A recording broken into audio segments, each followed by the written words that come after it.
Welcome to the DL Gaming Podcast. We're adding games both new and old to your backlog, one slightly inappropriate episode at a time. My name is Amanda, and I just want to go on the biggest bird walk ever possible with my friends. And joining me today is two special guests, two friends. We're going to start with Marco. Yo, I'm here. And I'm here with a quip. With great power comes great snacks. There we go. Lovely. And George. I got my steps in this week. Perfect. Nice. Well, this week we're going to be talking about A Big Walk, Spider-Man 2, and the Life of P. But first, I'm going to start us off with what's new. What's new with me is there's too many goddamn Magic the Gathering sets, man. I don't know if you guys know this or follow Magic the Gathering, but our listeners are feeling the pain, I'm sure, with me. You know, it's like they have done an analysis. It's every 41 to 49 days a new set is released. That's just far too many. And like, I love all of the cards, but dude, I need to own an LGS in order to keep up with the LGSs, because the Hobbit pre-release was like kind of mid and fun, but it's just crazy. And like, shout out to great local game stores that you could go to and play with, but man, it is hard keeping up with this. I feel like I just put down the Hobbit and they're like, hey, Reality Fracture's coming out at the end of this month, and I'm like, what? It's just too much. Also, just a little like update with the podcast as a whole. We've got Christian, who's going to be out for a while. His place is flooded. He's doing okay. The important stuff's okay. He's okay. But it's, it obviously is going to impact his ability to record and to be on the podcast for a bit. So we miss you, Christian. And Taylor's back next week. Buddy. So, but, you know, in this, the beauty and the bright side to this is that I get to have two amazing longtime listeners on the podcast with me today. And so, Marco, what is new with you? Well, lots. I mean, the last time I was on the podcast was like ages ago. So I was on the bench kind of waiting for my turn to get on the podcast. Or I'm like, actually, I'm either like the bench player or a substitute teacher. So maybe I'm like a substitute teacher. But yeah, I've been traveling, went to Toronto, went to LA, Alaska, been kind of keeping busy with that. And then just playing tons of games, you know, using the Steam Deck quite a bit, completed quite a few games. I completed Jedi Survivor. Completed games? Who does that? I know. It's amazing. Yeah, it's crazy. Yeah, I completed Jedi Survivor, Slay the Princess, 1,000 Times Resist. What else did I complete? Doom 2016. I had this kind of realization that I played the game like 90% of the game and I didn't complete it, so I finally completed that. And then I'm just playing new games now, like Silk Song, and Silk Song's really, really good. Really good. And then diving back into GTA 5 and stuff like that. And then the World Cup kept me really busy too. I went to a few games, watched a lot of games, played FIFA, or what do they call it now? EAFC. Yeah, something like that. And I played it on Luna, and Luna is like that streaming service on Twitch. Yeah. So if you have Twitch Prime, you have Luna, and you can essentially stream video games to your TV and connect to your controller and stuff like that. So and you can play the EAFC on that? Yeah, totally. And it's it runs smoothly. It's still janky, but the game is janky. Does it work if you have dial-up? No. Yeah, dial-up, no. Can I be Erling Haaland? That's who I want to be. Yes, you can be Erling Haaland, and you'll score a whole bunch of goals really easily. Yeah, it's fun, man. Yeah, it's pretty neat technology. So if you guys have it, try it out. Yeah, it's like, dope, dude. It makes sense because it's like, instead of downloading the game, installing it, you just kind of like, you just throw it on, get some controllers, and then you're playing, you're playing the World Cup. Essentially. That's awesome. That is really, really cool. Yeah. What's new with you, George? Well, I don't have as much time as Marco to complete games, but I still am thinking about getting a Switch 2 for some reason, because my Steam Deck needs a girlfriend, and there's some new games coming out, like the Fire Emblem. I don't know if you guys ever played any of those. Yeah. Yeah, I played a little bit of Five Houses. Yeah, Three Houses Three that Houses, yeah. came out on Switch One. Yeah. It's awesome. It's like XCOM, but you play a teacher who has a very inappropriate relationship with his students. It's really, really good for Excellent. some reason. But a Excellent. new one's That's my coming out. life. A new Fire Emblem's coming out. I really want to check about Pokemon Oh Pocopia yeah. because everybody just says it's amazing. But there's a price hike next month, actually on the 1st. Goes from 450 to 500 because Dude. everything is getting more expensive. Whoa. PlayStation's getting a price hike this week or this year too. What? Yeah, so I'm kind of like wanting to pull the trigger before that happens, even though I don't have enough time and even though I barely touch my Steam Deck.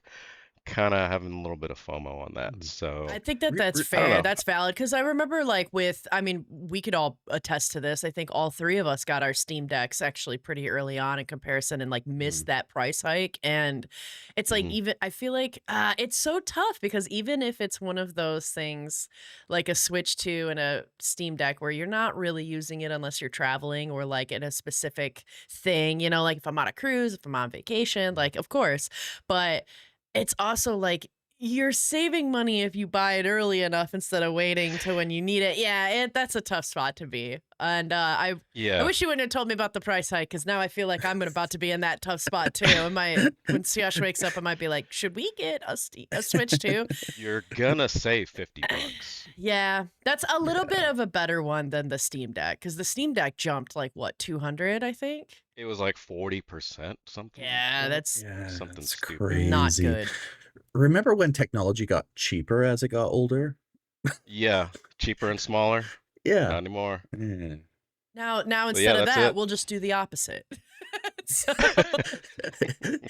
Invest early in technology. Yeah. As it becomes obsolete, it gets more expensive. How does that make sense? yeah, that's crazy with the Jesus. PlayStation to me. Like that one is Yeah. Switch 2 makes sense because they're doing a lot more like only on Switch 2. So you've got exclusive releases coming up, and it Yeah. is the brand new one. So like that makes a little more sense. PlayStation to me is a little wild.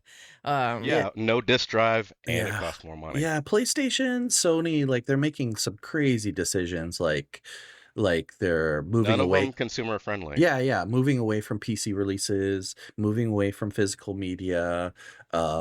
It's essentially what they're trying to do is like we want to make as much money as possible for the people that buy PlayStation, and if you don't buy PlayStation, who cares? It's That's almost kind of their like business plan. it's almost like the comic book trope where like the hero lives long enough to become the villain. Like that's Yeah. Is that Sony? That's right. Yeah. They go Yeah. through cycles. They become a Mhm. villain, and then they're the good guy Yeah. because then they do the whole like Redemption when arc. Xbox. Yeah. Yeah, when Xbox went towards the kind of like they wanted to go all digital early on, and then PlayStation had that kind of E3 moment where one guy is like, "This is how you share games." And he just kind of like took a physical game and just shared it with another person. Now Mhm. they've kind of turned around and said, "No, we won't let you do that anymore." All about the investors, dude. Yeah. Yeah. Well, all right. Well, that was a good amount of what is new. What I'm curious about is guys, what did you play? Marco, let's start with you. Who's your friend, by the way? Who's that little friend you got right there? Spider-Man. Yes. Yeah, so he can tell me stories. He can when I'm lonely at night, he can kind of keep me company. That's good. That's important. He also Friends. has like he also has like motion detection. So it's so funny when the kids were little, I would kind of put them in a corner of the room, and when the lights were off, they would try to sneak into the room, and then he would jump to life, and then they would run out. Good times terrorizing your own children. Sure. But yeah, he's so the reason I have him is I've been playing Spider-Man 2, really, really enjoying it. And I just kind of wanted to just kind of talk about Spider-Man in general because there's the new movie out. Did you see and then it? I haven't seen it yet. I'm kind Oh. of saving it to go with the kids. I heard it's Um, great. It is. Is it good? Yeah, I saw it. We went and watched it. We wanted to do because they have these like D-box experiences, and I don't really know if they're in. I think they're in the States too. But Marco, do you know what I'm talking about with the D-box? Like Cineplex does a lot of it. Um, It sounds dirty, but no, it's kind of like It you sit in is. the seat and it's like a 4D experience kind of thing mm, where like as like we went and saw the Star Wars Grogu one with it, which was incredible. So if you ever get mm, the chance to see a Marvel movie or a Disney based movie, get it in D-box because they definitely launch money towards it. There's like one moment where Grogu like lifts up stuff and the seats all lifted up. And so uh, you are in sync with what's happening in the movie. And especially if you do D-box 3D, like for Avatar, that was the first experience we had. It's like it's a game changer. Like it changes the entire movie experience. We wanted to do that with Spider-Man, but we couldn't. I feel like with Spider-Man, it would be amazing to be in a D-box experience though, because the movie without that was just incredible. Like mm. I think it's definitely, if not the best Spider-Man movie I've watched. Like it's amazing. Really? Yeah, it was really Yeah, great. I like I like all of them in their own way because they all are kind of like a little bit special, like the Tobey Maguires, the Andrew Garfields. Andrew Garfield one, I think probably is the weakest of the bunch, but I did Still like not bad. yeah, still good. Like I liked Gwen Stacy a lot in those movies and it had like very emotional moments. So those were good movies as well. But Tom Holland has done an awesome job and Yeah. those movies are fun Hmm. generally. Yeah. Yeah. But yeah, so yeah, love Spider-Man, even collect the controllers. So this is Ooh. Ooh. from like the PS4. This is from the PS5 one, which is Wow. like really, really neat. Yeah. Because it has the resistive controls. So as you're Yep. playing, even on the Steam version, it kind of gives you the resistance. That's cool. It's very cool. I need to get one of those. Yeah, these are nice controllers. As long as you plug them in often, because the battery's still crap. Like Sony doesn't know how to do batteries. I don't know why, but they just don't. And then I even have the comics. Oh, that's Ooh, Yeah, I have awesome. a whole 1986. So for all Wow. the kids, 1986 is a year in the 20th century. You know when they had comics, no smartphones. This was sold for $1.25. That's great. A dollar Crazy. Jesus. 25 Canadian, right? No, US. Oh, okay. So which was only $1.50 Canadian. Yeah, that's amazing. The good old days. The good old days. Anyways, That's right. yeah. And this one with Punisher. Oh, very cool. Yeah. Hell yeah. Back in the day, Punisher, actually Punisher's still popular, but Punisher was very, very, very popular in Mhm. like the early 90s when we were all like edgy, we had to be we Yeah. were like we wanted things to die on Yeah. screen or on our comics. We were very edgy, and, Yeah. including the music was edgy. But anyways, so Spider-Man, have you guys played any of the like the Marvel games I on? played the port of the first Spider-Man, Yeah, yeah. Yeah. So which that was fantastic. yeah, it's Just fantastic. It's Yeah. one of the few games where you do not want to fast travel because you just want to swing around. That's the thing. And Spider-Man 2 is pretty much the same. Like the traversal is so much fun. You don't really they have fast travel, but you don't really even use it. Even though the fast travel cutscenes are pretty funny. With the first one, it has Spider-Man in the subway of New York, and he's just like hanging out, listening to music. People are like, it's Spider-Man. But in Spider-Man 2, they amp it up by having the web traversal, but then you also have like a glide suit. So you can kind of fly around. Oh, You that's can kind of cool. have like a superhero moment. So you can climb to the very tallest Empire State Building or some taller skyscraper in New York, and then just kind of glide to your mission, right? So they've nailed with Spider-Man 2, they've totally nailed the traversal. It's still really great, feels great. What they've done with this game, kind of to advance the game and advance the story, is you can also use Miles. So previously, Miles had his own game. And Spider-Man had his game, but now you can kind of swap back and Ooh. forth. Oh yeah. And they feel different. The combat is different between the two. The traversal is kind of feels slightly different. Miles feels a little bit more acrobatic. Um, and the combat's still really good. Like Insomniac, they're kind of geniuses when it comes to traversal and combat. They've done a bunch of games like the Ratchet and Clank games, Sunset Overdrive, which you can buy on Oh, Steam, which nice. is a really cool game. Mm-hmm. It's just really, really seamless. Like you feel like Spider-Man when you're doing the combat. It's just like you got all the gadgets, you got all the abilities. And then, yeah, you can swap between these two superheroes. You can tell they spent a ton of money kind of like building up this game. There's like big set pieces. There's kind of they've expanded New York in a way that kind of includes Queens and Oh, Brooklyn. cool. So it's kind of like it's a bigger New York. It's a more Lotion, I'd say, like, in comparison to the first game, New York feels alive in Spider-Man 2. Like, there's people down there that are doing a variety of different things. You kind of go there as Spider-Man.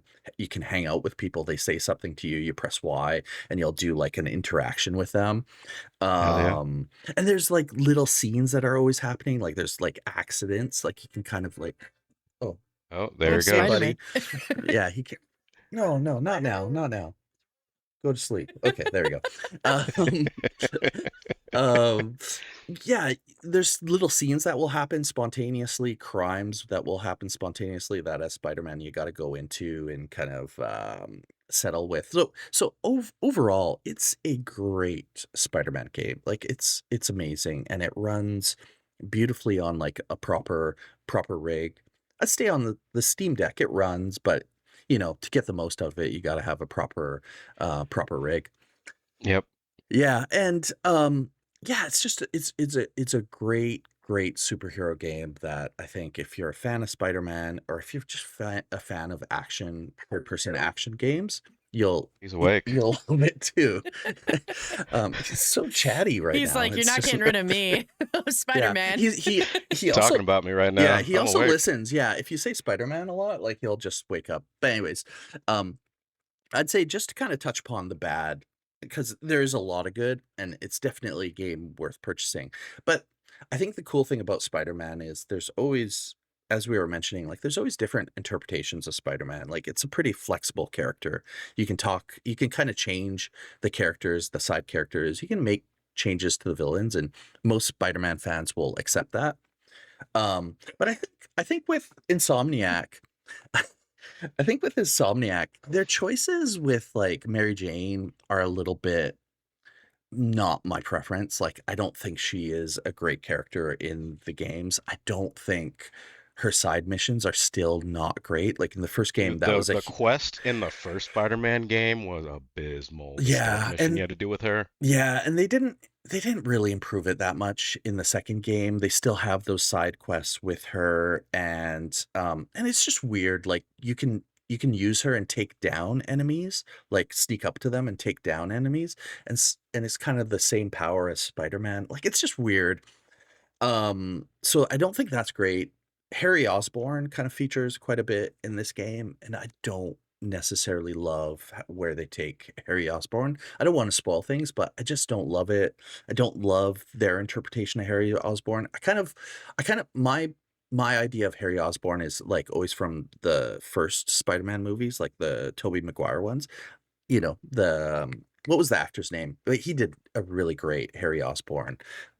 James Franco. Yeah. Willem Dafoe? Oh, No, it's James No. Franco. oh yeah. Yeah, Got it. yeah. Willem Dafoe was Green the Goblin. dad. The Right. dad Oh, yeah. Osborn. Got it. Got it. Yeah. But I think the thing is, I'm glad Insomniac took chances and made changes because some of the changes they did really well with, like their interpretation of Sadman is really good. Craven interpretation of Craven is good. And again, I won't get into spoilers. Their interpretation of Venom is not my favorite, but it's much better than the movies. Those movies, yeah. Let's not even talk about those Venom movies. They're bad. But at least, yeah, it's better than that. But overall, fantastic game, man. Spider-Man. Um, you're interrupting me. Um, but yeah, great superhero game, and I want to kind of throw it back at you guys. Like, which superhero games have you played on Steam? Like, have you played any of the Batman games? Have you played any of Yeah. the like, have you played Midnight Sun is like actually a really interesting superhero game, but have you guys played those? Uh, I played the first two Batman games. I think I like the first one a lot better. The first one's a lot more enclosed when you're Yeah. just in the prison. Yeah. You're just in the prison. The second one you're like kind of let out Out into there. the city. Yeah. And I think the third one kind of expands on that Yeah. even It's more even with like bigger. vehicular travel Yeah. and stuff like that. I haven't played it yet. I know it was a buggy mess when it was released, so I Yeah. stayed away, and I'll go back Yeah. one day. It's in much But better shape now. Yeah. yeah, and then the new Lego Batman is out. I haven't touched it yet. Oh, I yeah. don't know Yeah. if it Yeah. counts, Yeah. but Those count. I'm not paying $70 for that one, so I'll wait. And then Midnight Suns, yeah, I actually put that on my deck for a little bit. The card system's a little interesting. I really love it so far. Really good. What do you think of the other stuff? Like I recently played Midnight Suns and I played maybe 8 hours of it, and I thought the Mhm. card and combat was great, but the other stuff around it, the Persona, like you've played Persona games, like the kind of that Yeah, social yeah. stuff around was I love not. those. I love those, but I don't know if it was good in Midnight Sun. It kind of wore on me, like it kind of dragged. Yeah, I mean, you can kiss Blade if you want, but that doesn't make it like a good game. I mean, when Blade is asking to join a book club, I was like, really? Yeah, Like, it kind of it's takes you like out of it a you're little bit. you're you're a badass, undead like vampire hunter. Why book club? Okay, Yeah. yeah, sure, yeah, okay. I will turn them off for good. All good. But anyways, Midnight Suns, Batman. Any? Have you tried any, Amanda? I I never got super into like the Marvel side of video games. Like Mm. I love watching a lot of the movies, and a lot of TV shows as well that are related to the universe. But like the video games, I struggled. I do remember, gosh, like it had to have been, I think, the first Spider-Man. Like it was on one of the older PlayStations, Mm, and I just remember spending hours just riding around into the city, traversing, and like that's it. Was yeah, super happy to yeah, do it's that. fun. And I thought Hmm. that was so much fun. I've always been very curious about Midnight Suns though, just cuz strategy, like I know a lot of the Marvel characters, so like that would be kind of cool. But I haven't pulled the trigger on that and tried it. But I don't know. Your case for Yeah. Spider-Man 2 makes me almost want to go back there because out of all the Marvel games, it's Spider-Man that I like Yeah. playing. Yeah, and it honestly, it makes me wanna be in New York, like, I wanna visit New York badly because yeah, they do a really good job there, and it is, like, it's a game where yeah, it's like a blockbuster. It's like a blockbuster in video game form, really. It's just, like, it's Yeah. easy, the combat's challenging enough that kinda gives you a little bit of something, and then, yeah, it's like you just wanna go from story beat to story beat, and then the side missions are good too, like, it's Insomniac, I would say, is like in terms of Sony Studios, is like top, and they're in the news lately because they're going to release Wolverine. So that's Oh, their next cool. game is the Wolverine Oh game, which yeah, that one looks good. looks really good. Oh, question. Yeah. Did you ever play I just remembered I played a lot of Marvel Rivals actually. Did you ever play that game? I think Lotion you did. Oh, I played a lot of Yeah, Marvel yeah. Rebels. Yeah. I guess who was your favorite character? Who were your favorite people to Oh, I'm a play? Psylocke boy all the way. I definitely may have spent some money on some skins, but it's another story. I like Jeff. My name's Jeff is Jeff. awesome. I think Iron Man Yeah, was pretty good too. yeah, Iron Man was really good. The other Marvel game that kind of went under the radar but was really good was the Guardians of Galaxy game. Was really good. Yeah. Developed by I think it was Eidos Montreal or a Montreal studio, some sort of Montreal studio.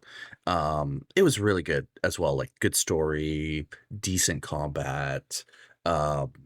Yeah, third person, and kind of like had like this cool dynamic where you were mostly, I think you were entirely Star-Lord, and then during combat, if the team was getting beaten, you'd have this like rally the team mechanic where he'd bring everyone together and you'd have to pick Cool. like certain things to say to kind of like boost everyone up, Yeah. right? To just kind of like get the team going.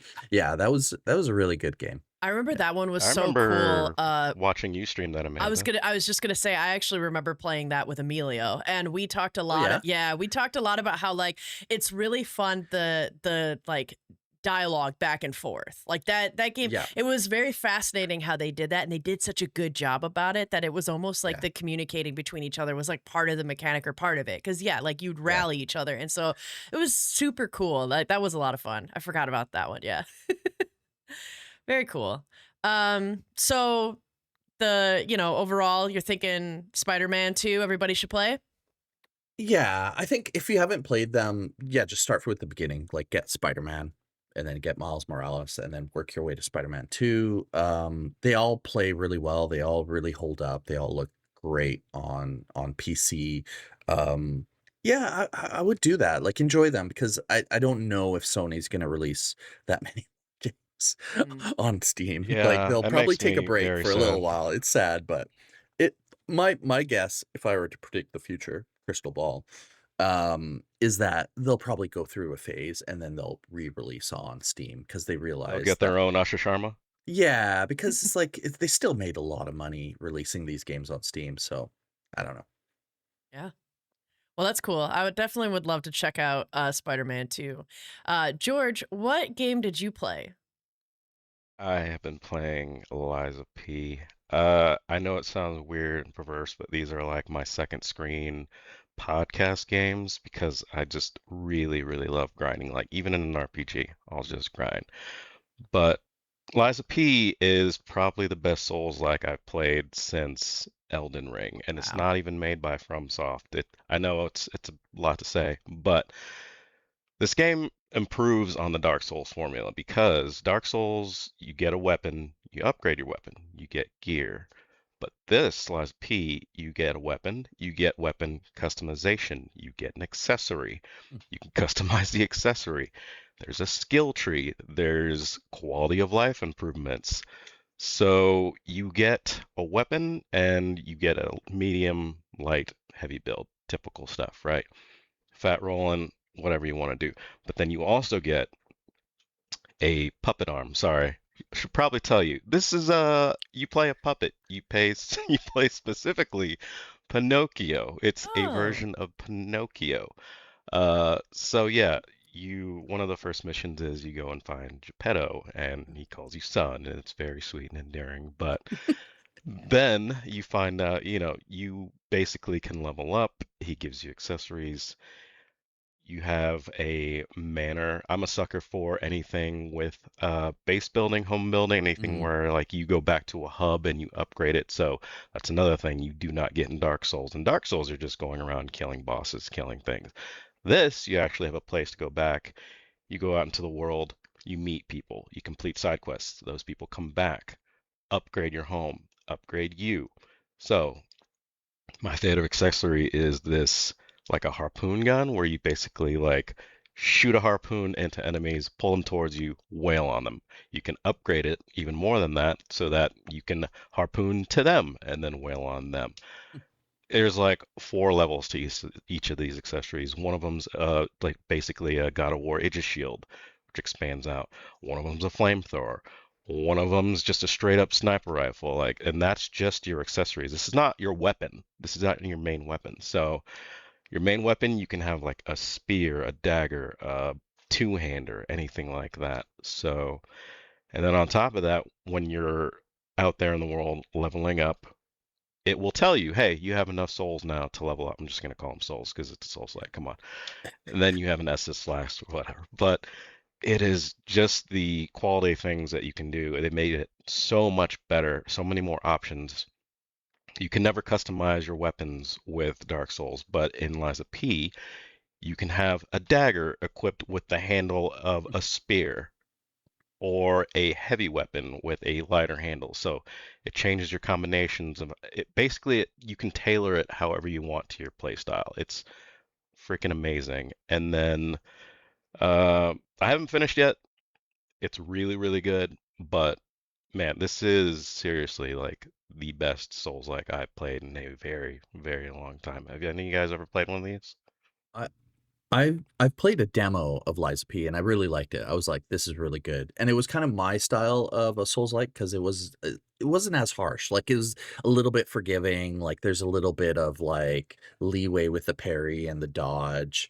The ones that I like are the Jedi ones, like, those are kind of my kind of level of Souls-like. Those C are really good. Because, like, I've played quite a bit of Sekiro, which is a great game, Super um, hard. but yeah, it's too hard. Like, it's just like I gave up. I was like, this is kicking my butt. But I find like, yeah, Liza P is probably the level that I like. Is there I'm curious, like the whole Pinocchio spin is like amazing. Is there like a lying mechanic? Like, is there like, Yes, there yes, there is is. really? Really? Yeah, Yeah. when you meet people out in the world, you can lie to them, and it's kind of like a branching quest. So you can lie to them, or you can tell them the truth. Now, telling the truth has consequences, as it Mm. does in real life. So sometimes when you tell them, "Hey, they don't like puppets." People do not like puppets. Huh. By the way, first thing you learn about this world is there was a time where puppets were out in the world. They were kind of like your iRobot, right? Mm. They were automatons out helping in the world, and then there was just a revolution. The puppets all went mad, and they started killing people. So it's just you go out there, you see dead bodies everywhere. Oh my The gosh. puppets are trying to kill you. It's just crazy. So you'll meet survivors out there, humans, who are like, they don't know you're a puppet, but if they find out, you can lie to them, say, "Hey, I'm cool, we're cool." Or if not, well, it's game time. So yes, there is a lying mechanic. And then there's not only with that, but there's lying mechanics in the quest as well, and you get different Uh, results and things like that. That's super that cool. Yeah. And it's the thing I love about these games is they're kind of like a 2D Castlevania. Like the first Dark Souls is just going through this big open area, and then you unlock shortcuts and you yeah. go back. This is the same thing. It just loops back on itself. You open up more shortcuts, and there's this big hub world, and then you open up more. It just expands and all that. And then you get your own, your waifu that'll love you up and everything like that, just like an Elden Ring, who talks to you in a sweet, soft voice. You just want her to read you bedtime stories. It's just really, really, really So nice. there's like So, romance in Liza P. Like, is there? uh, if you want to look at it like that, sure. He's like, there's always Boom, chicka romance. boom. Always, There's always always, the Mark. opportunity for romance. Yeah. That's cool. I mean, that's really exciting to hear. Like personally, I feel like with all of the game genres that I like, I would and not to be negative Nancy, but to like put Souls like games into my bucket of absolutely not going to play, not my style of game. Mm. Mostly because yeah, Sekiro I was not a fan of. I didn't like Dark Souls. I didn't like Elden Ring at all. Like that's but part of it is that it's too hard and I'm sitting here realizing that it's not necessarily the Souls like mechanic of you have to repeat over and over again. Because there's plenty of games I've played that are like that I really enjoy. Like I mean, recently I could argue a lot of these friend slop games are like that of Peak and even Big Walk. Like it, you can replay it and it's going to be the same thing with just like a slight small variation. And Risk of Rain 2 is one of my favorite games. So the mechanic of like going in and having to repeat the same level over and over again, and I liked Binding of Isaac as well. So it's not Hmm. necessarily that. I think my issue and my gripe with a lot of these Souls-like games that Marco actually kind of touched on is that it's like it's so difficult. And to me, I'm like, I want to come home and play a video game and relax. I don't want to have as much anxiety and stress as I do in my work life. And so I'm not trying to continue those feelings, right? And so to me, it's like there's a certain point where I don't want to feel like an absolute idiot that I had to make it the most like easiest thing just to get through it. But I also don't find joy in like conquering the hard game. But I respect that. I see that there's a lot of people and why a lot of these games have been successful and these types of genres has been successful is that it is a great feeling when you like constantly are chipping away at it and finally it breaks and you like, I beat this boss finally. Like I do get that. That's not for me though. I'm Got it. like, I'll be honest. I bounced off Dark Souls hard the first time I tried it, and I went like a year and then went back, tried it again, bounced off, came back in like 6 months, and then boom. Oh, I get it now. Okay, Mhm. and it clicked. And it's kind of like think back to the original Super Mario Brothers. you're traveling right on the screen. Enemy comes, you bounce on the shell. How many times did you die to that freaking enemy the first time you played that game, right? Yeah. It's just like in Dark Souls. Like that first enemy is nothing now. Like you just keep going back. You just keep going back. And these games are fantastic, and I'm really happy with this one. Yeah, how is like it kind of sounds like Liza P is at least a little bit more manageable in terms of the difficulty, right? Like, is that a fair statement to Yes, say? Yeah, very, yeah. very Okay, much more approachable. that's great. Well, very Yeah. cool. And this actually, the Soul series don't have a difficulty setting, but this game does. Oh, Oh, it cool. does. You can play on easy if you want. Would you Oh, say okay, that if that's cool. somebody played on easy, is the story gripping and compelling enough that like it would be fun, a lot of fun for them if the combat was The kind of taken out? story, the way the stories are told in these games is not your typical narrative. You get what you want out of stories by either doing quest or environmental storytelling or item descriptions. You can go as deep as you want. There's even YouTube channels dedicated like Buddy Video on like the stories of Dark Souls because they're not just told to you. You have to kind of like dive in and really want to know the story. I But see. with this game, I've seen more of storytelling because there are more NPCs and more quests given to you in that way. Yes, but don't expect a narrative on that. Gotcha. Okay, that's cool. That's really fun. Feel like moving along to a game that both you, George, and I have been playing that also Mhm. has, I would argue, like almost no story, but it doesn't matter. We're None. creating the story. We're going to go for a big walk, everybody. All right. So we're going to step up and we're going to, I'm just kidding. We're not going to stretch to go for a big walk. The game that I'm talking about that both me and George have been playing a lot this week is called Big Walk. It is this co-op, I believe, up to 4 people, where basically you are these like little kind of bird creatures. It's very stylized, it's very artistic, and it has its own If style. A24 was a game studio, Yeah. this would be it. Yeah, actually, because and so like you and up to 4 people work together to just walk this huge map and solve all these little puzzles. And what I think this game does really well that is so cool is it's such a juxtaposition in a way. Like the landscape when you get out and you look at the land is like stunning, is like top tier Yes, that graphics. first It's view. beautiful. I'm like, am I looking at Far Cry? This shit is crazy. It's gorgeous. Like there's moments where I'm like, I just want to sit here and watch the sunset because there's day and night We cycles. did. And we did. Yeah. But then you get to the puzzles and you look at each other and it's like a kid drew. Like it's like so stand out, Yeah. like blocks and like kids, it kind of kids Yeah, stuff. very, So very colorful. it's super colorful, but it's super like basic blocking out of stuff, which is really cute. Like it's just big 3 spheres, and then like it looks so different compared to the environment, which is really cool and also really It's helpful. helpful too. Because when you're standing there trying to find more puzzles, you were looking for that kind of structure. You're looking for like the Hot Wheels like spinning around like Mm, little garage, and you're looking for like a huge green block that you would imagine some like 2-year-old is slamming through like a little like shape learning toy, right? Like, but then it's surrounded by like the most beautiful seascape that should be painted, and it's just such a cool juxtaposition with that. They also did such a great job in this game of like also really using communication as a mechanic and doing Or sound. lack of. Exactly. But doing sound like such a core part of this game. Like there is, Mm. as just like in Peak and a lot of some of these other similar games, the further you get away from each other, you hear each other a lot less.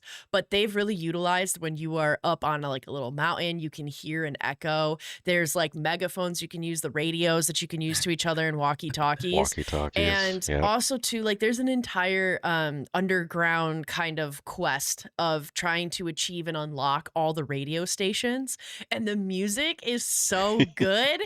Every song is a banger. Every song's Is a it like banger. is it like licensed music or their own music? Their No. own music, their own Yeah, music. okay. And stay tuned Yeah. because our outro is from it. But like, yeah, it's so awesome. There's been so many moments where like George is walking around and I've put the radio on his back and it's playing, so that way it's like as if he's walking around with a boombox and we're We just don't jamming. walk without the radio. That's true. Actually, and you have to make these decisions because you can only carry what's in your hands. And there are certain backpacks that you can get and put on. So that Mm. allows you to get more inventory. But otherwise, most of the time, man, you just got whatever your hands can hold. And so there's been many times where George and I have prioritized the radio over probably way more important things. But we're like, no, we need the radio, dude. We need our tunes like to motivate us. So, but there's also been times, there's also been times where like we need to communicate for a puzzle. And so like already, I think 3 times, George, you've been like, can you just shut this radio off?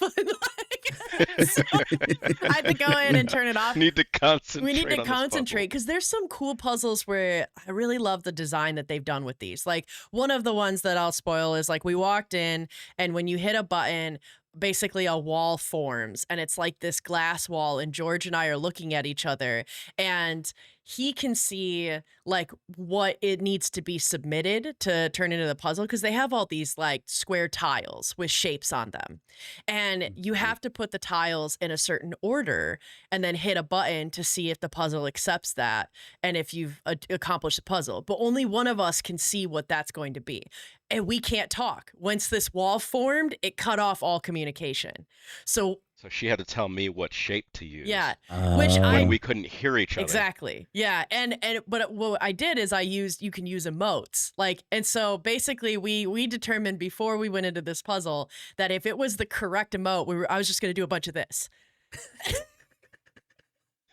And so he's going through, which for the listener who can't see it, I'm basically just waving both my arms up. Almost imagine like the air traffic controllers like on an airplane that are like bringing the plane back. Like that's kind of the motion, right? And so George is just picking up each tile and I'm either shaking my head or I'm going like this. And then he knows that that's the one to put in there. And it's like, it's been so much fun, the cooperative puzzles with this game, and just like such a blast. And they're all unique. They're super unique. Yeah. And they're in a range of difficulty. There's still 2 of them that George and I are like, fuck that, we're not even gonna try. It's just too hard. Like there's this one that's just literally like it just shows numbers 48, 16. I'm like, I don't know what that means. And there's no buttons, I can't click anything. And I'm like, I have no idea. Nothing. But every single puzzle, I mean, we have done what, George, probably 30 puzzles? Maybe that's about. And every single one has been super different, which is really cool. And there's so much We've more. also walked away from a few. Yeah. How would you rate the puzzles? Like, is it like It Takes Two level, like of quality, or is it like Portal? Like, are we getting into like the Portal?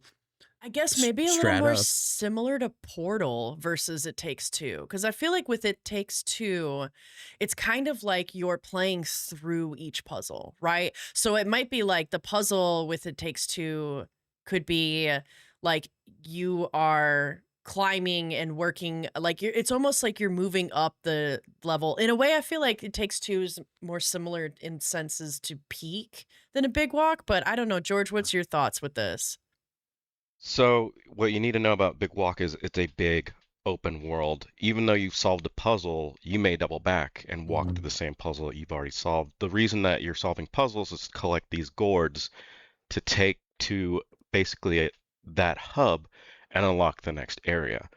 So that's why you want to be mindful of what you can carry and anything like that. Right. But the puzzles are basically to get keys. Yeah, and then with that key, you can unlock more areas to walk in. So we just recently unlocked a new area that kind of gave me a little hint of really how big this place is. Like, I'm pretty sure there's massive. 5 or 6 hubs, and we're now on the 3rd hub, and we've put in, I don't know, like more than 10 hours in this game easily. Yeah, something like that. Yeah. And oh man, there's so many little things in here. Like there's a train, and if you get the train, like one of the puzzles is to get the train working. So like that just helps with movement. That's not like a complete level, right? And then there's another puzzle that we just did that unlocked basically ski lifts. So it was like such a special, this is why I love this genre, because it's now apparently a new genre, just like how vampires survived survivor games have become a new one, right? This is called Friend Slop, which is, I think, a play on like AI slop, where there's just tons of stuff being pumped out into the market. There's tons of these friend games coming out. Like, think of your like pummel parties, your in a way like your Peak is a big one, right? And Big Walk I would also classify as this, which is like the game in a way is somewhat simple with these like hidden complexities. Like I said, I do feel like this game is kind of doing a masterclass of using sound as a part of its mechanic. So that is something that's Mhm. very deep. That's not to take away what I'm about to say, because I feel like with a game like Big Walk, for the most part, the game is very simple. But that's perfect, because really the game is about hanging out with your friends and doing stuff with your friends, right? And that's why it's You the want to be friend able to slop. jump in, jump out. Exactly.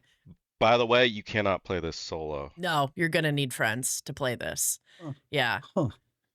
Yeah, I mean, making a good puzzle is actually really difficult. So it sounds like they've I love the look of it as well. Like I love the photoreal, like scenery plus like these kind of really abstract kind of like you know, artistic like looking even like Bird people. Yeah. bird Yeah, people, kind of but bird. made out of like toy blocks like kids Yeah. would put together.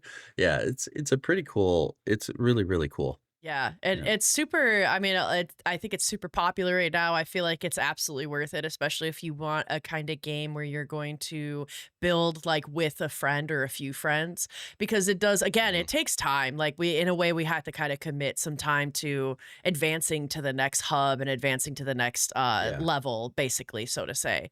But it's awesome. I just, I love this game. It's so cute. It's fun, and we're having a blast. I don't know. Is there anything else you want to add, George, that maybe I've missed? I know this game falls within the realm of friend slot, but also at the same time, I don't think I've played anything like this before. Yeah. I mean, is that fair to say? Yeah, I would agree with that. Yeah. Yeah, especially because the combo of like how open world it really makes it feel. Um, Yeah. to me, I'm getting similarities though to like Peak. I do see a lot of Peak in that exploration kind of angle. Yeah. Because Peak also has a way of feeling really large too while you're climbing and exploring. But with Peak, it's vertical, and with Big Walk, it's horizontal. So it's like, Right. yeah, but the And puzzles are really different, are really unique, and I like that. absolutely. And Peak, I don't think has puzzles, and it's like kind of like a time limit because the further you go, like the fog rises or whatever like that. With Big Walk, you can just kind of like take your time. It's very casual It's in that very way, casual. but the puzzles also add a bit of depth to it as well Yeah. as the big map. Yeah. But yeah, that's all I got. Highly recommend. Big Walk is really fun, especially if you can grab some friends and keep playing it. So Oh, up to 12 people. it's up to 12? Dang, Up to 12. Oh, I thought it was. Oh, wow. that's Okay. That's way crazy. better. Oh, that's super Yep. cool. Up to Do you 12. think it makes it Mhm. easier that there's like so many people or harder? I Hmm. would say the more people you have, the easier it gets, but only to an extent. Yeah. Right. It's not like the It wouldn't be puzzles. any easier with 12 than it would be with 8. You know what I mean? Yeah. Right. I think the only way that it would be easier is that you would probably be able to unlock the area a lot faster. But it doesn't mean that you're Yeah, you gonna, could spread out. you could spread out a lot quicker, but it's not like you're all of a sudden going to get like an easier time doing the puzzles. Mm. But then again, that also depends on who's with you, right? Like if you've got a friend in your group of 8 or 12 that is just like A insanely good at genius. Yeah, yeah, and then yeah. of course it's going to be a lot Yeah, faster. But could solve that fucking numbers puzzle. yeah, that fucking numbers puzzle. God, any listener that knows what we're talking about with the numbers puzzle in the beginning You with know, the you know. red hub, like let us know, because we don't. Yeah, we just skipped it. Mm, But I'll do it last. So you're saying there's no shotguns too, right? no shotguns. Nope. No, Unfortunately. as far as we Sorry. know, we just recently found what was Oh, it, yeah. like a megaphone, and so that was Yeah, really fun. I was she kind of made running. good use of that I megaphone. did. I kept turning around and being like, "Can you hear me?" And it was just like blasting in his face, which was really fun. For a good while, we had 2 walkie-talkies and we were just spread out. Oh, awesome. Just, can you hear me? Over. Yeah, we were role playing the over. Are you still there? Over. Yeah. I It was just a like really saying fun over, time. over. Yeah. That was good. It was so It- good. Yeah, it sounds like have you guys played ever like The Witness? It sounds Yeah. like open world puzzle, but with Kind co-op. of. Yeah. Actually, yes. Yeah. I could see that. I think The Witness which is weird because The Witness I don't think was like really obvious in any kind of story or anything, but it had a much more like serious, darker vibe to it than Big Walk. Right, Big right, Walk is right, right. definitely very silly. Yeah. Yes. And very fun with The that. tone is The completely tone is different, but super fun, but it is similar. You're right with the open concept or the Yeah. big open world, and you're exploring and finding these puzzles to continue exploring. Yeah, definitely. Yeah. Which makes sense. Like this developer did the Goose Game, right? Did you guys play Yes. that? yes, Yeah, yeah. yes, they did. Which was like a fun, silly, but really cool puzzle game as well. Yeah, hmm there's great This is so much humor in bigger. this. Yeah, and it's very large. But yeah, those are the games that we did play. Moving along, we're going to talk about the games that we want to play. Marco, I think you had mentioned a little bit about a Grand Theft Auto. What do you want to play? Yes, yes. So as I play through Spider-Man 2, going to complete that eventually, but I do want to get into the Rockstar games because of course GTA 6 is going to come out in November, I believe. So I wanted to revisit GTA 5 and been already playing that. What's interesting about that? There's a few things that's interesting. Is like it's technically unsupported on the Steam Deck, so it kind of, if you look at it, that says unsupported. But the trick is, you can, if you play it from the desktop mode, it's like perfect. Like it runs Mm. perfectly. It Ooh. looks fantastic. So that's kind of the trick on how to get GTA 5 to play on the Steam Deck. The other thing is with GTA 5 is like the writing holds up. It's still funny. The introduction of Trevor still hits. You My know, favorite character in yeah, that yeah, whole he's game. amazing, and the driving is still good. Shooting, like all that stuff, is still really, really good. And I've been traveling, like I was saying earlier, I've been traveling to a few places, including LA, and just the recreation of LA in that game is just really funny. Like it's just like it's in some places it's really one to one. Like if you go to the pier in GTA 5, it's exactly like the Santa Monica Pier. hmm So yeah, I've been playing that, but the other one that I want to get into, and I'll probably wait maybe another month or so to get into it, is Red Dead 2. I've Mhm. only played half of Red Dead 2 before. I played it on console and then decided I didn't want to play on console anymore. So I just abandoned it. But I really, really want to play Red Dead 2. I want to get into, and I want to play it for like a long time. Like I want to get into the hunting, the fishing. Oh I yeah. want to kind of live in The that hunting world. is so good. Yeah, I want to live in that world. Are you gonna Um, join a role playing server? no, I probably won't go that far. But I might, as I'm playing, I might kind of like put on my hunting gear, Yeah. just kind of like immerse You gotta myself. get into the you gotta get into the Bright orange mindset. vest. Yeah. Yeah. Arthur Morgan, yeah, just like get into all the characters. So yeah, that's kind of my plan, even for like pretty much the rest of the year, because those are massive games to kind of like really, Oh really yeah. get deep into those. So really, really looking forward to that. And the cool thing about both those games, again, like they both run really well on the Steam Deck. So it's like it's a game that I can play at home, I can play while I'm traveling, and get that Rockstar quality and that Rockstar treatment. And then when GTA 6 comes out, then we'll kind of see what kind of game that is, but it'll undoubtedly be like a mega, mega, mega hit. Yeah. hmm That'll be amazing. And that's a great way to like prime and get ready for GTA 6. Yeah. Yeah. Very cool. George, what are you wanting to play?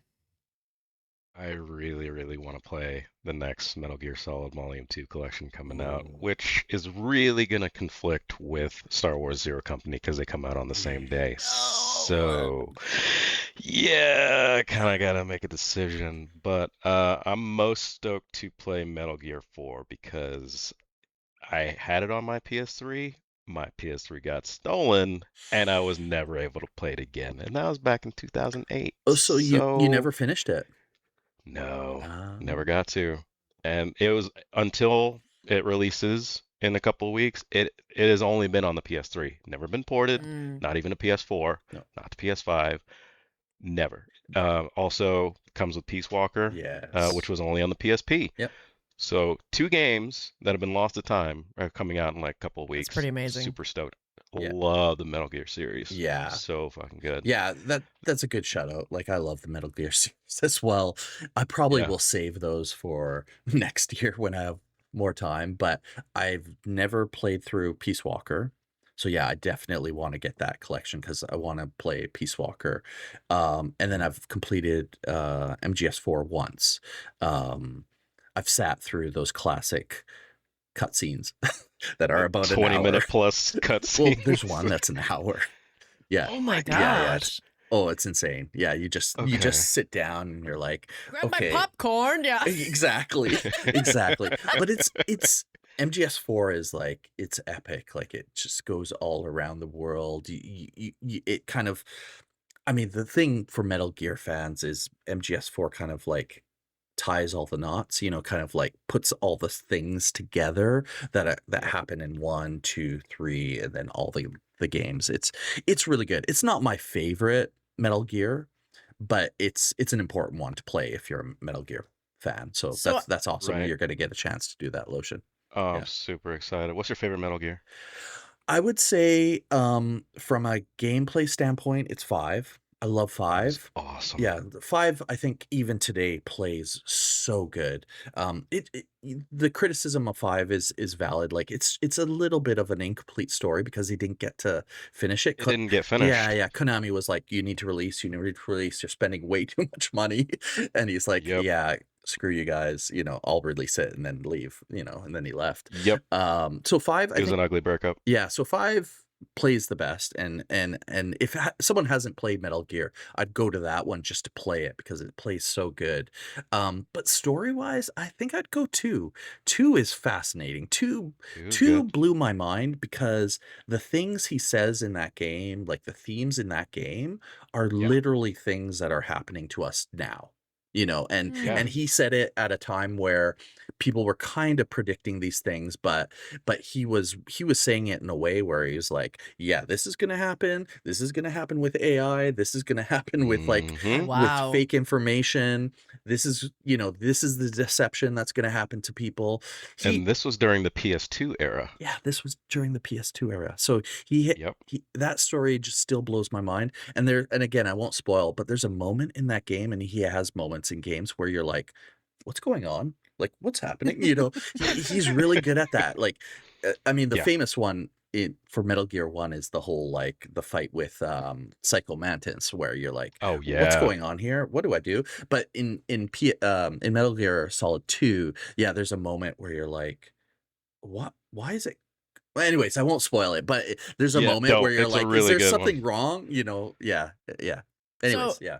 Messes with the fourth wall really Exactly. well. Yeah. So you kind of mentioned it a little bit, but like I've never played the Metal Gear Solid collection at all. So you're saying that if somebody like me were to try and jump in and play, you're thinking 5 is the first one to play, or 5. 5?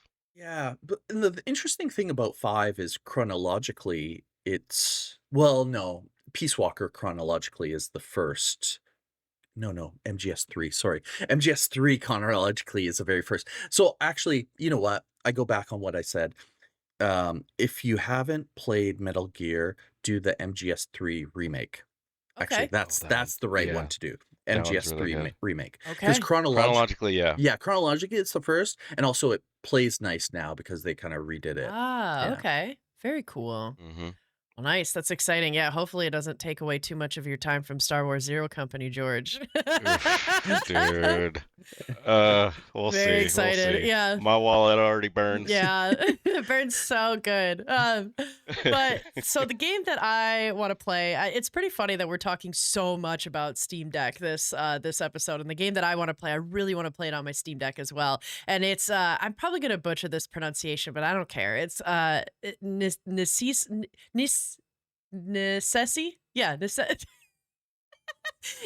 Sure. Necesse, I Gesundheit. guess. So I read this and I think of the Key and Peele skit where they're like doing car valet and they're talking about it and they're like, oh, and they're talking about Liam Neeson. And so that's Rion Seacrest. yeah, so they're absolutely butchering people's like name pronunciations, but I feel like Liam Neeson is the correct way to talk about this game, which this game is called Reese's Nieces. Nieces, yeah. Nieces Pieces. Necesse game. It's an open world survival crafting game where it's procedurally generated. You kind of build a base. It looks very Stardew, but a little darker than Stardew, I think, actually. And you spend a lot of time diving deep into dungeons, also like Stardew. But you can recruit people. It is Steam Deck verified. It kind of reminds me of if you took Stardew Valley and either Dragon Warrior or Dragon Warrior Monsters on Game Boy and like kind of combined them. But I also have no idea if it's truly like that. I think, George, you've played some of the Liam Neeson on Steam Deck, right? So I installed it, fired it up, runs great, verified, absolutely. Didn't dive into it because I wanted to play it with you. Oh, because it's co-op, right? Yes. Oh, yeah. Okay. Well, then I guess that's what yeah, at some point we're playing. Yeah. So Yeah, we'll give it a try. Marco, have you heard this game or played it? Like with being honest? Nieces? Yeah, No. Necesse. No, never. Yeah, never heard of it. Yeah. How about Liam Neeson? Liam Neeson, I heard he was taken from us. Oh, Oh, I see what you did there. Yeah, no, that's very good. Yeah, so I don't know, that's the one that I want to play. It is the right price. You know, it was like $6, which I was like, that's pretty great. Yeah, I can't beat it, especially for how big the game feels like it's going to be. So I don't know. That's what I want to play. They'll be fun. Sounds like we've got like such a stacked amount of games, and that's pretty much a show. So, Marco, what's our community up to? We've got the #1 question asker on our community answering a question from probably our #2 most question asker. So, if you wouldn't mind. Okay, so I got to get this in front of me. Oh. We've got questions from Discord, and that's pretty much about it from the only questions. So it's just from one person. It's from Nyanko. Awesome. He's Belgian, right? I was gonna think say, like, he's so. probably He's the gonna only be person in so- Belgium that listens to us. And also, Belgium, congrats. You guys did pretty good in the World Cup. Yeah, Mhm. Belgium had a good World Cup. So Mhm. congrats to Nyanko. Okay, so the question is, have you heard of how easy programming has become with the help of AI? Yeah, okay. The chatbot is free in Visual Studio, or have you heard of Unity launched their built-in assistant understands your game project? Amazing. So is it tempting to you to just install Unity and mess around for fun to learn how games work, even if you never want to make a full game? Would you try? Do you already know programming language? Okay, so essentially he's saying that there's lots of different AI tools that are making programming a lot easier. I know this from even my own work. Like our programmers are like, their productivity is like through the roof because of AI. It's just these tools are awesome. But I think what's interesting about this question is, like, he's asking, like, would we play around with it? Would we try to program and create our own games and do something like that? I'll answer it myself first. No, like, I don't know any programming languages really. Like, I know, like, back in the day I knew like BASIC, essentially, which was like a really old programming language. But I don't have time to do that. It's really cool. Like, I think as someone that enjoys video games, it'd be really neat to kind of dive into it, but I don't know. I wouldn't really dive into anything like that. How about you guys? For me, I tried learning Python a little bit, and I pick up little snippets here and there from my partner, who is a systems engineer and knows quite a few programming languages. And currently, like, they've been working with like AI a bit too, but a lot of times he loves to try and break Claude, so that's really fun to listen to. But I'm like a little tempted, especially because you can make some really cool stuff with Unity, and I feel like one of the first games that like I would want to make if I wanted to learn how to make a game would be something like a platformer, which Unity works really well with. It's a great engine to use for that kind of game.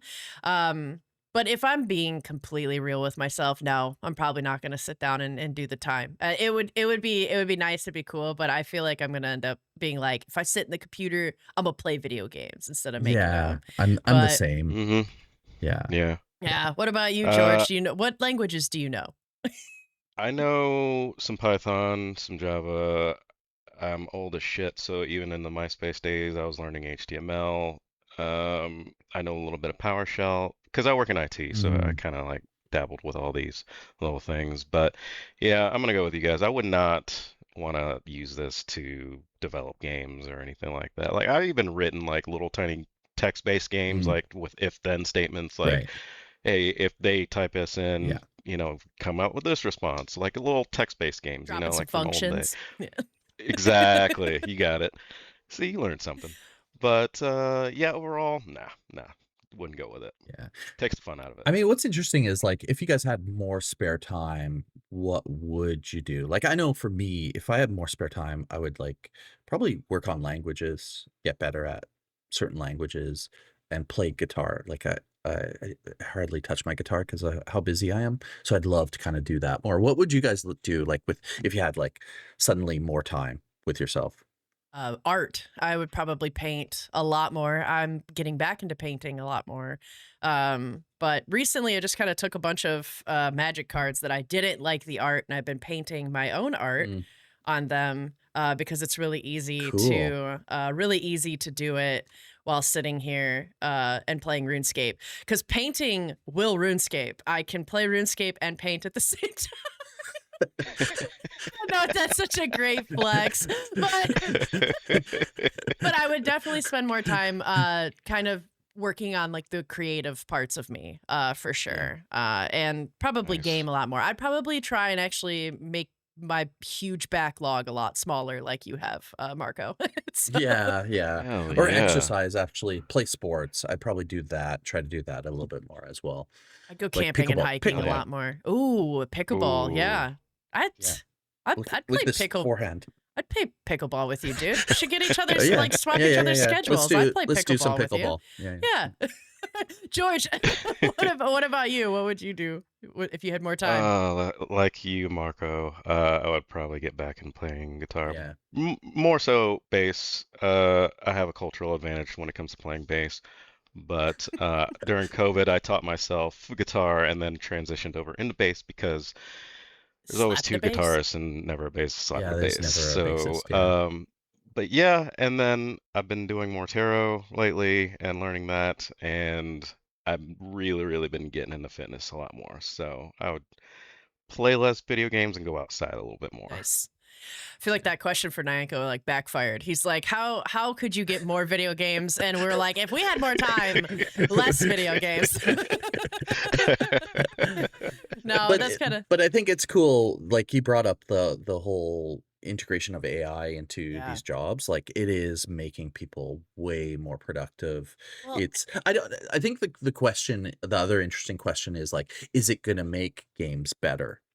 That is like a bit of a question mark. Like I think it definitely will help people make more games and it'll even like people kind of look at AI from a negative standpoint, which is fair because there is negative to it. But even from like maybe a more positive standpoint, it'll allow like smaller developers or indie studios to kind of really realize their visions. But yeah, will those visions be realized in a way that will be good? I don't know. Like that's mhm. time will tell, I think, with a lot of There's that been stuff. a explosion of like indie developers though because of this, Yeah, Yeah. yeah, it's because good. people can just jump into it. Yeah, Well, which is a positive.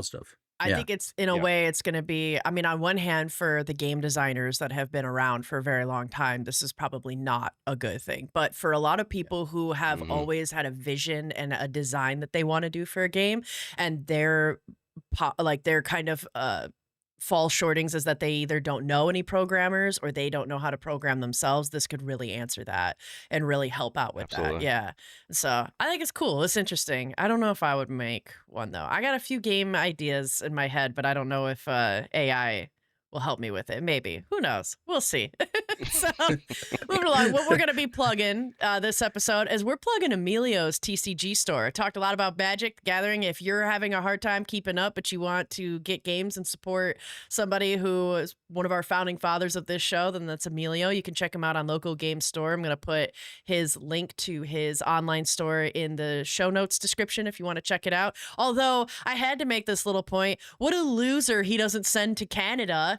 None of it. I go to his store and it doesn't ship to Canada. Come on, Emilio. Can I get on with get on the Maple train, dude? Like, send it up here. That's outrageous. Like, don't Emilio, don't feed into the trade war, man. Like, come on, be cool. Be cool. Be cool. And also I would say this, Amanda, like, it's great that you're into Magic the Gathering, but be careful.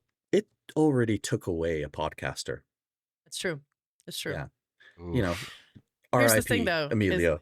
Yeah, and R.I.P. Nick, dude. Yeah, it took Yeah. two. It took two. It took two of two. them. Yeah. That's outrageous. No, I'll be fine. You know what helps is not having the money to launch into Magic all the time. So I've got that working for me. You know what helps? Being broke. Yeah, it's really a plus side to being broke is you can't buy the cards because you just can't afford it. So anyway, but especially if you're in the US and you want to get some cards from Emilio, check him out on Local Game Store and TCG. George, who are we shouting out this episode? Shout out to executive producer Truthbringer, the Woo! most honest person I know. Yes. Yep. Thank you so much, Truthbringer. All right, well, that's a show, guys. My name is Amanda, and joining me today is two very special guests, Marco and George. And tune in. Toonie is a currency. Toonie is. I'm thinking about toonies. I'm like, how am I going to afford my next Magic the Gathering set? No. Or a double. Yeah, or a double, exactly. No, tune in next week because Taylor is back and we've got DLG coming up. So there's going to be some really fun episodes on deck. George, what is playing us out today? Ooh, we are playing ourselves out on track 3, Big Walk. Here we go. That's right. All right. Our favorite radio station, number 3 on Big Walk. Goodbye.